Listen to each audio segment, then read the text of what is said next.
Today I'd like to go over to how to calculate the overall heat of reaction, or delta H, um, and let's get started.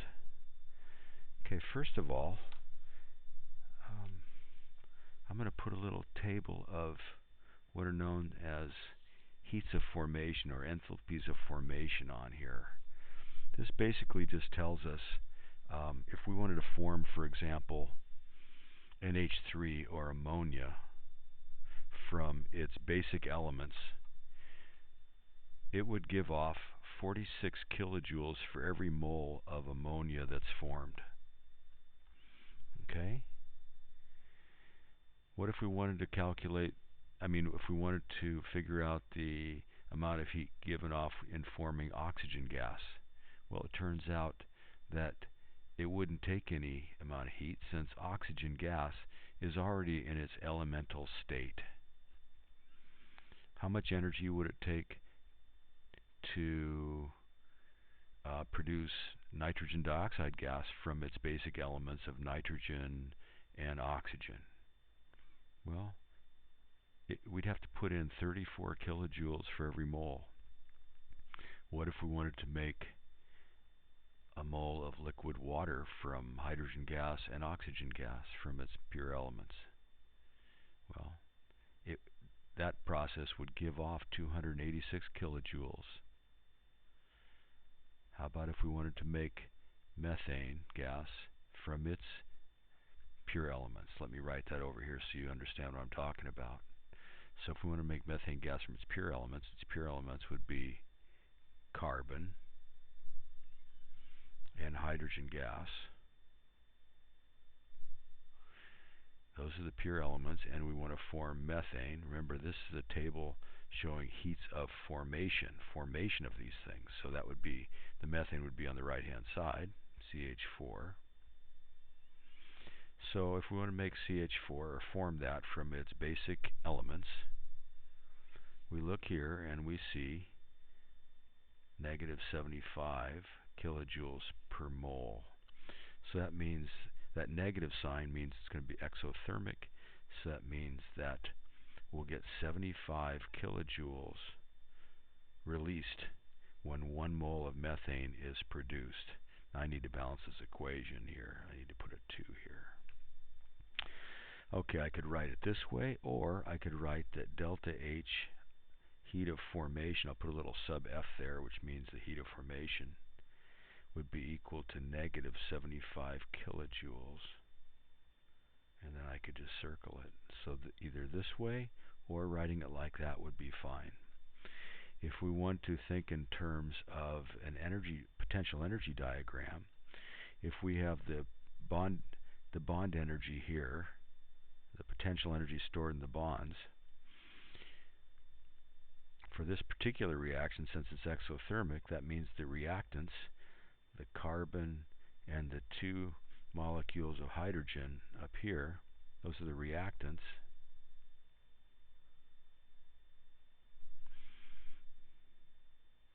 are higher in bond energy, and then our product, methane, down here is lower in bond energy. So we can see that there's going to be a decrease in energy in forming your product. What happens to that energy? It goes out in the form of heat. So that's the 75 kilojoules of heat energy that's being released. Okay, so we have 3 different ways to express this. We have just writing the 75 kilojoules. Since it's exothermic, it's a product, we'd put it on the product side. If on the other hand it happened to be a reactant, we'd put it on the reactant side. Okay, since it is exothermic, we could also write it like this: delta HF equals negative 75 kilojoules. Or we could draw a bond energy diagram showing our reactants and our products. We see our product has less energy than our reactants, so therefore it's going to be exothermic. We can see that the heat is going to be released. Okay?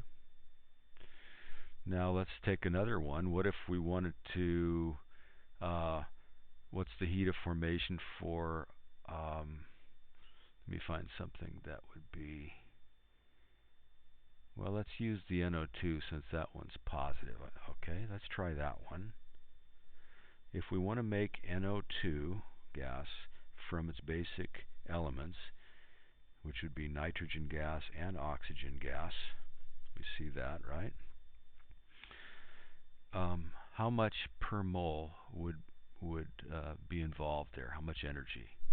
And we see that it would be a plus 34 kilojoules per mole. Now if we balance this equation, we see we need 2 nitrogens on this side. And that means 4 oxygens, so I'll need to double that. So really, 2 moles of nitrogen dioxide would be formed. So this would be then a delta HF of plus 34 kilojoules per mole times the fact that there are 2 moles. And so that gives us plus 68 kilojoules total. Now that's a positive, meaning endothermic. And so that would be taken in just like a reactant would. So we can write it like this, or we can write it like this. N2 plus 2O2 plus 68 kilojoules gives 2 NO2. Okay? Or, so this is one way, this is another way. The third way would be the bond energy graph. We see that since it's endothermic and energy has to be supplied on the reactant side, we see that the nitrogen and oxygen are lower in bond energy, and that your nitrogen dioxide is higher in bond energy. And so that means that energy must be put into the system, and that's where your 68 kilojoules of energy comes in. Okay? So what I'm trying to tell you here is that you can actually look up the different heats of formation for various molecules, and you can figure out then, depending on how many moles are involved, you can figure out what's the total heat of formation that would be. Now we can also use this for another purpose. Let's take an example. I'll just take this off here, and we'll get another sheet of paper.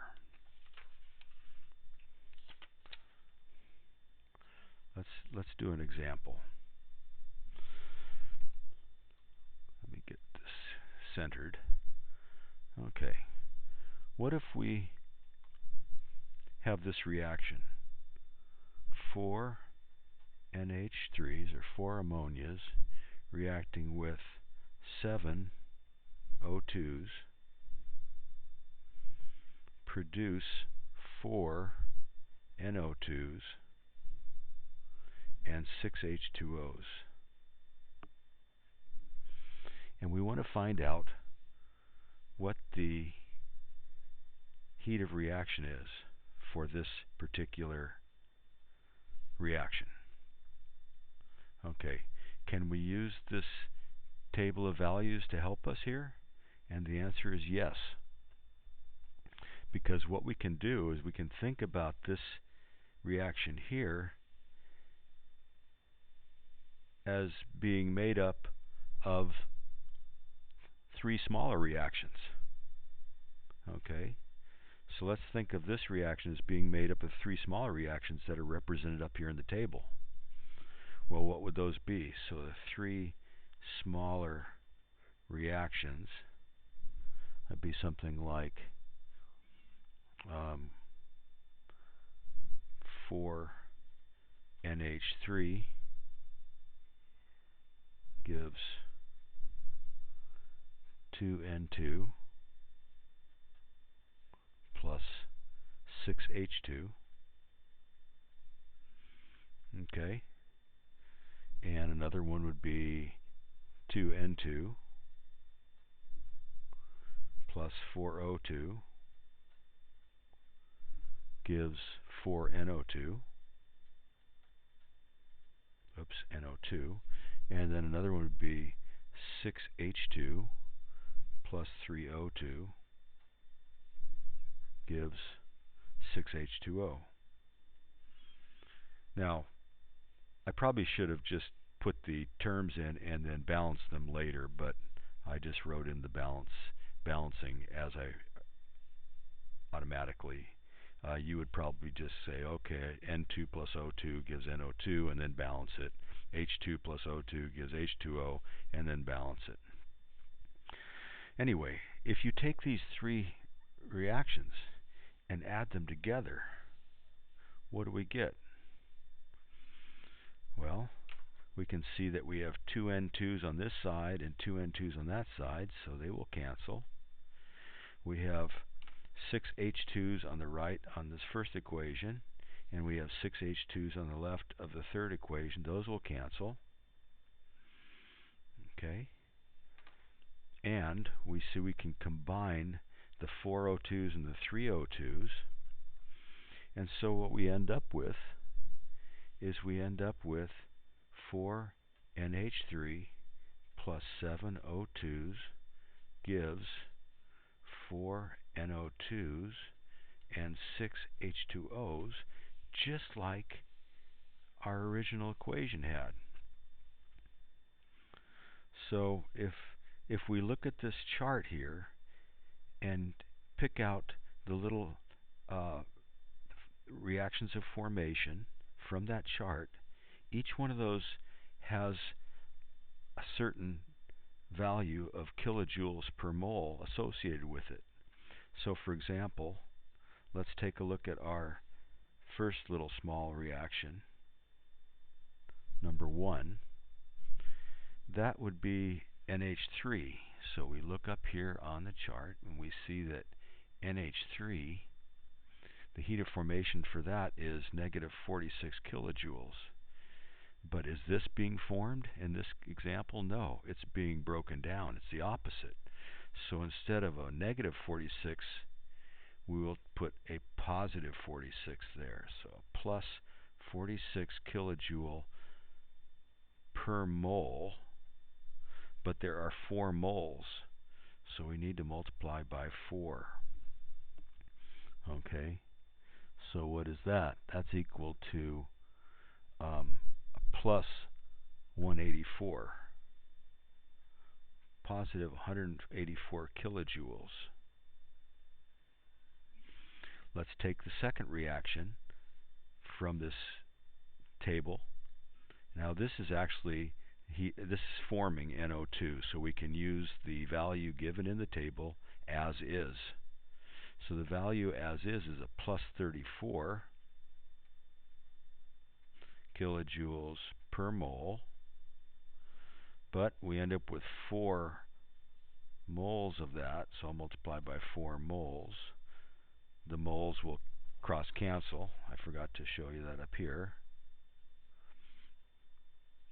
And so we're left with 4 times 34,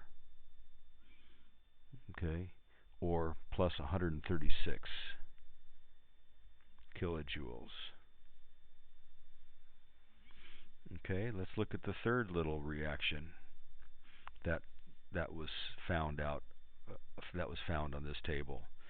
Okay, the heat of formation of the liquid water. I should have put liquid here because we have two values. We have one for liquid water, and there's one also for water vapor right here. And they have a slightly different value. This is for liquid water. So I'll put liquid up here. Okay, so if we look at liquid water, it's negative 286 per mole for the heat of formation. So negative 286 kilojoules per mole, and we have 6 moles, so multiply by 6 moles, moles cross cancel, leaves with kilojoules. 6 times a negative 286 gives us negative 1716 kilojoules. Okay, good. Now, according to what's known as Hess's law, if these smaller reactions add up to this big reaction here, that means that their heats of reaction for the three small reactions will add up to the heat of reaction for this big equation here. Okay, so if I add these up, I get a grand total of negative 1,396 kilojoules. 1,396 kilojoules. And that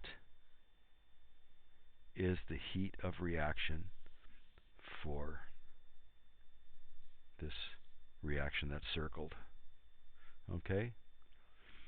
So what did I do? In summary, I looked at this little table of heats of formation. I took this original equation and I noticed that we have ammonia. So I looked up ammonia, and I know the heat of formation was negative 46, but in this particular case, ammonia is not being formed, it's being broken down, so I had to switch the sign, okay, to a positive. I noticed that there were 4 moles of ammonia, so I had to multiply by 4 moles. The moles canceled, we got that. And then I repeated the process for the nitrogen dioxide and for the water. Notice that for pure oxygen gas, though, there was no heat of formation associated with it because it's a pure element. Once we had all those heats of reaction determined, then all I had to do was add them up to get the total heat of reaction for our big equation. Okay? Now let's try using Hess's law for another example. This time we won't have to use the table of heats of formation. Okay, in this example, let's say we're considering a car battery, and we leave the lights on, and so the car battery discharges, right?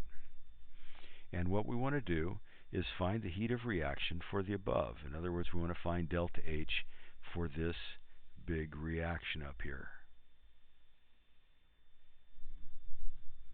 Okay. Now, let's say that we have two reactions that we already know. So we're not going to use that chart. Let's just say we are given 2 other reactions. 2 other reactions. I'll just use RXN for abbreviation for reactions. Here they are. Reaction 1, Pb plus PbO2 plus 2 SO3 gives 2 PbSO4, and the heat of reaction for that, let's say experimentally, was found to be negative 775 kilojoules. Okay. Let's say the second reaction that was given is that if you take SO3 and react it with water, you get H2SO4. And let's say that the heat of reaction associated with that one is equal to negative 113 kilojoules. So given these 2 reactions here, can we find out what the heat of reaction is for this reaction that we're starting with? So what do? Well, what we need to do is look at our 2 reactions here and see if we can manipulate them in such a way so that when we add them together, they will add up to this. So can you see anything that we can do? I notice that the first equation has Pb in it, just like our starting equation that we want to solve for. So we probably should leave equation number 1 in this order. Okay. We also see that there's PbSO4 on the right-hand side here, just like there is PbSO4 on the right-hand side of our big equation. Now let's look at the second equation that was given. Okay. Here we have SO3 on the left. I don't even see SO3 up there. But we have SO3 on the left on this one too. So that's not good. So maybe we want to flip this around so that the SO3 of this one will cancel up here, because there's no SO3 on the top. We also see that it's H2SO4 on the right-hand side of the second equation, but it's on the left-hand side of our major reaction that we want to solve for. So we better flip this equation, which means we're going to just make the left-hand side become the right and the right-hand side become the left. And so that turns into H2SO4 gives SO3 plus H2O. But by flipping it, that also means that we have to change the sign. So now, instead of a negative 113 kilojoules, delta H is going to be a positive 113 kilojoules. Okay? So we flipped it, and the reason being, now that made the H2SO4 be on the left, which is exactly what we have for our goal. Okay? So now I'm just going to kind of cross this out so we don't accidentally use it. And so we'll be left with this reaction here added to this reaction here. Okay? Now let's go ahead, add them together, and see what we get.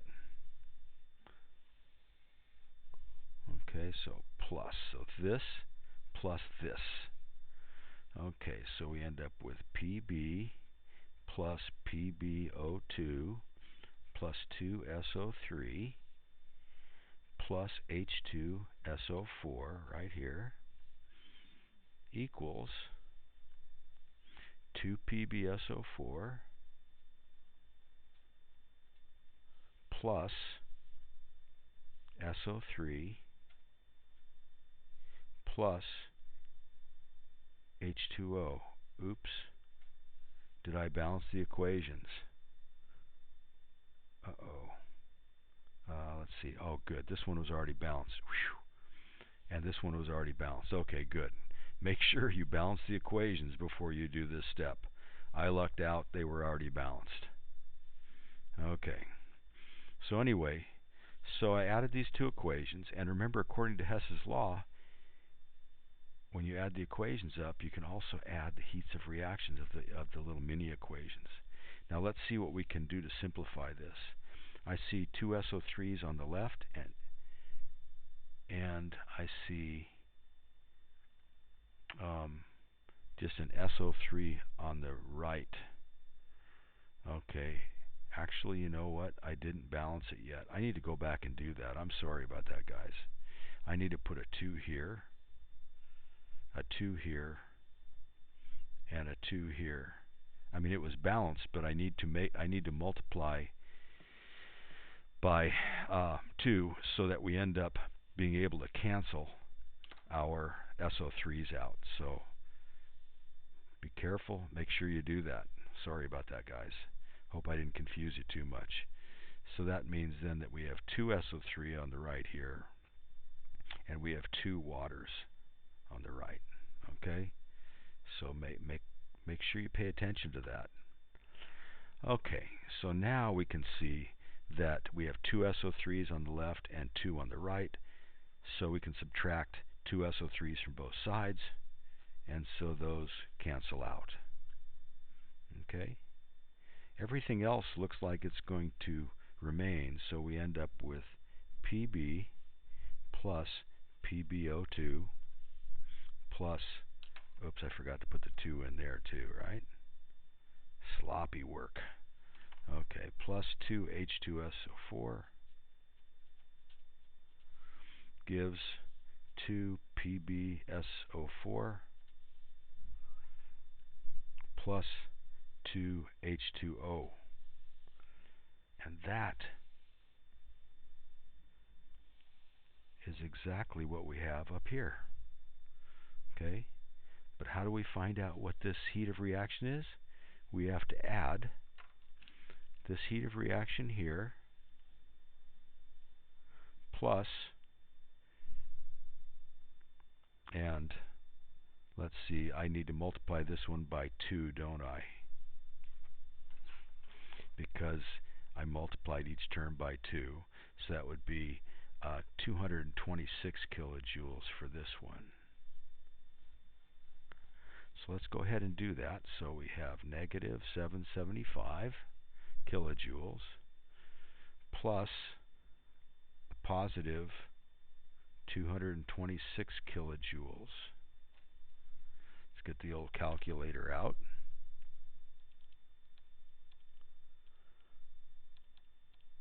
And that comes out to be a negative 549